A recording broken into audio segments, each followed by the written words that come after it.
Hey guys, how's it going? Nate here, and today I have a review for you of the Ryobi Brushless drill driver. P252 is the model number. So let me just go over some of the features of it and some of the things I like and some of the things I don't like about the drill so much.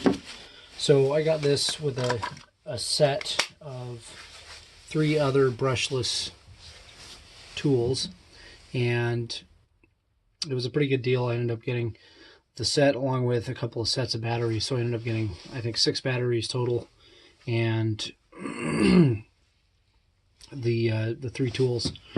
So and I just wanted to give these a try and see what they were like, since the price is so much cheaper than some of the other brands. I'm normally a DeWalt guy, and I use that for all my professional stuff, but I just wanted to try these out and let you guys know what they're like. So anyways, let's go through some of the features of these drills. You have the old style battery, where it actually has the connectors up inside the handle of the drill. I kind of like that a little bit better, actually, in some ways. It clicks in a lot better and just holds better. It's got 2 speeds, 1 and 2. It has, of course, forward, reverse, and a lock in the middle for the trigger right there. It has 22 settings for the clutch, basically, which just controls the depth that you drive or drill. And then it has the all the way up. It has the no clutch setting, and basically all the power that the drill has, you can use for that right there. It's got a Jacobs chuck, which it feels like a fairly cheapy chuck. It doesn't really feel that buff, but it has Jacobs on it. They've got a belt hook right here, and there's a magnet here to hold screws or material, whatever you're using to fasten things down with. It's got a holder for an extra bit if you need it, and then it's also got an LED there, as you can see. So overall feel in the hand is pretty good. It's got a pretty good feel, nice and balanced. It's not front heavy like my big DeWalt that I have that I use a lot. It's got a fairly good amount of power. I was kind of surprised just using it to drive in screws. It works pretty well for that. It's not going to yank your arm off at the end, but it's got a pretty good amount of power, and so it does the job there. There's really limited uses for this sort of a thing. Really, the test is using it for a long period of time to see if it overheats and ruins the drill. That really is what I use my drill for mainly now. You know, 3/4 of the time I have my impact driver in my hands now for construction work, and I'll use this for drilling holes in metal or pre-drilling for screws if I need to for a certain project, which this would work fine for. But you know, drilling through metal and intensive tasks like that, I'm not so sure it will hold up.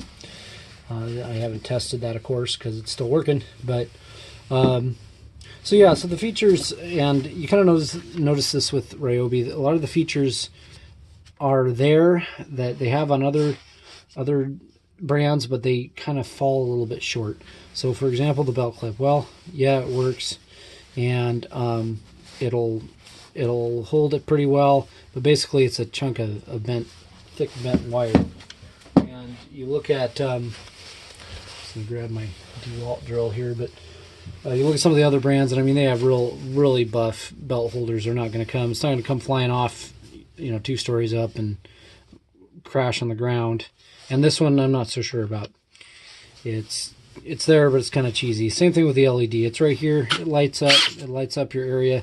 It's just not as good as brands like DeWalt. They a lot of times, I don't think the drill has it, but the impact driver has the light right there on the front for you, and just lights up the whole thing a lot better when you're where you need it.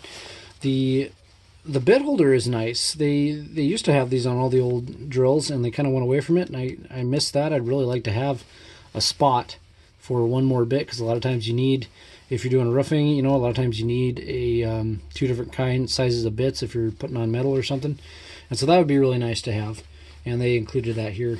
The magnetic holder for screws and whatnot is nice. and it looks nice and sounds nice, but it's kind of impractical.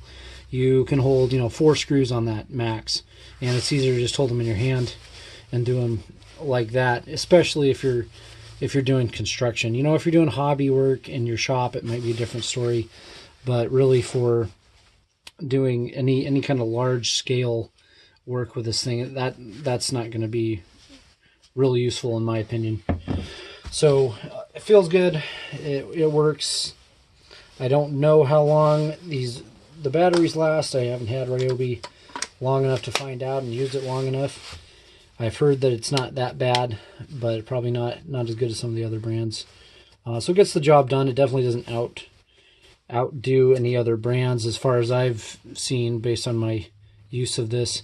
So if you're a hobbyist and you're wanting to do some crafts and stuff, it is, for the price point, I mean, in the long run you're paying half or less than half that you would for another brand, one of the main 3 brands for this setup. And so it's really a pretty good deal if you're just using it in your shop or every once in a while.